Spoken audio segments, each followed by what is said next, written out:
దివ్వెల మాధురి ఇప్పుడు cinema entry ఇవ్వబోతున్నారు. చీన్ టపాక్ డుమ్ డుమ్ ఈ సినిమాలో టాలీవుడ్ లో ఎంట్రీ ఇవ్వబోతున్నారు. రాజకీయాలు, వస్త్ర వ్యాపారంతో పాటు టాలీవుడ్ లో కూడా ఎంట్రీ ఇచ్చారు. చీన్ టపాక్ డుమ్ డుమ్ అనే మూవీతో సినీ అరంగేట్రం చేశారు.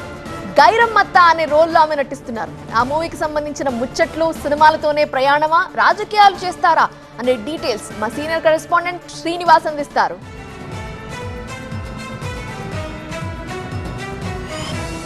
మనతో ఇప్పుడు మాట్లాడడానికి గైరమ్మత్త ఉన్నారు. అదేంటి, మాధురిని పట్టుకొని గైరమ్మత్త అని అనుకుంటున్నారా?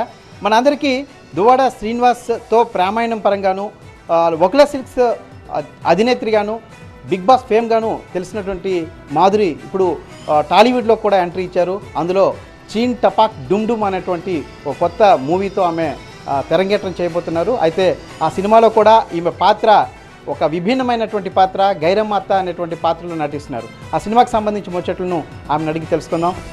ఎలా ఉంటుంది మూవీ, ఏంటంటే మూవీ అయితే బాగుంది సార్. యాక్చువల్గా అంటే బిగ్ బాస్ నుంచి వచ్చిన తర్వాత మూవీ ఆపర్చునిటీస్ చాలా వచ్చాయి. కానీ శ్రీనివాస్ గారు మంచి కథని బట్టి మనం చూస్ చేసుకోవాలని చెప్పి వెయిట్ చేస్తాం. సో ఈ క్యారెక్టర్ అనేది కంప్లీట్గా విలేజ్ నేటివిటీకి సంబంధించింది. అండ్ ఈ క్యారెక్టర్కి ప్రత్యేకంగా ఒక గుర్తింపు వస్తుందనే నమ్మకంతో ఈ క్యారెక్టర్ని అయితే ఒప్పుకున్నాను, గైరమ్మత్త అని. దాన్ని నర్సీపట్నం సంబంధించిన శ్రీనివాస్ గారు అని ఒక అతను ప్రొడ్యూస్ చేశారు. దీనికి హీరోగా మనకి శుభం ఫేము, ఇంకా చాలా మూవీస్ చేశాడు. తను డైరెక్టర్గా కూడా చేశాడు, గవిరెడ్డి శ్రీనివాస్ అని, తనే హీరోగా చేశాడు. అండ్ బ్రిగ్డా సాగా అనే ఒక తమిళ్ యాక్ట్రెస్ హీరోయిన్గా చేసింది. అండ్ దీనికి మన సమంత గారి క్లాప్ కూడా కొట్టారు. మూవీ స్టోరీ అయితే చాలా బాగుంటుంది.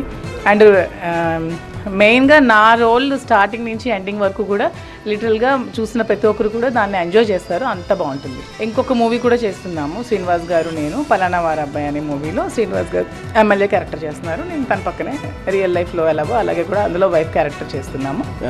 చాలా సమయం బిగ్ బాస్ తర్వాత, చాలా గ్యాప్ తర్వాత మళ్ళీ ఎంట్రీ ఇస్తున్నారు. బట్ రోల్ చూసేసరికి తెలంగాణ శకుంతల రోల్ అంటున్నారు, మళ్ళీ అది కూడా బామ్మ పాత్ర అంటున్నారు. అంటే కొంచెం గయ్యాలి రోల్ కదా, మరి ఎంచుకోక ఇలాంటిది మీకు సూటబుల్ అవుద్ది అనుకుంటున్నారా ఏంటి, ఇలాంటిది ఎంచుకున్నారు?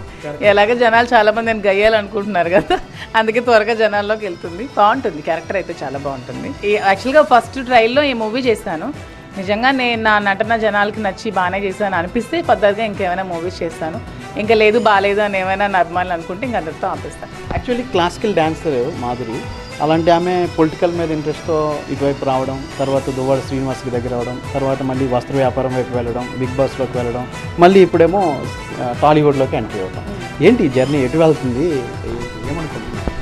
ఏమనుకోవట్లేదు, ఉమెన్ అన్నీ మేనేజ్ చేయగలదు, అలాగే నేను కూడా అన్నీ మేనేజ్ చేయగలను. కాబట్టి బిజినెస్ మేనేజ్ చేస్తాను, పాలిటిక్స్ మేనేజ్ చేస్తాను, యాక్టింగ్ కూడా మేనేజ్ చేయగలను అనే నమ్మకంతో అన్నీ కలిపి చేస్తున్నాను.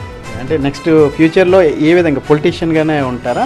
100% పొలిటీషియన్గానే ఉంటాం సార్. దాని తర్వాత ఏదైనా సరే టక్కలకి నాయకుడు ఎప్పటికైనా సరే దువ్వాడ శ్రీనివాసే. దువ్వాడ శ్రీనివాస్కి మించిన వ్యక్తి లేడు. ఎందుకంటే 25 సంవత్సరాల కష్టం టక్కల్లో అతను ఉంది. నిరంతరం తను లాస్ట్ మినిట్ వరకు, లాస్ట్ బ్రెత్ వరకు రాజకీయాలే చేస్తారు, ప్రజల కోసమే కష్టపడతారు. ఏమైనప్పటికీ కూడా ఫైనల్గా పొలిటీషియన్గా రాణించాలనేటువంటి తన డ్రీమ్ అని కూడా మాధురి చెప్తున్నారు. కెమెరా పర్సన్ అనిల్తో శ్రీనివాస్, TV9 శ్రీకాకుళం.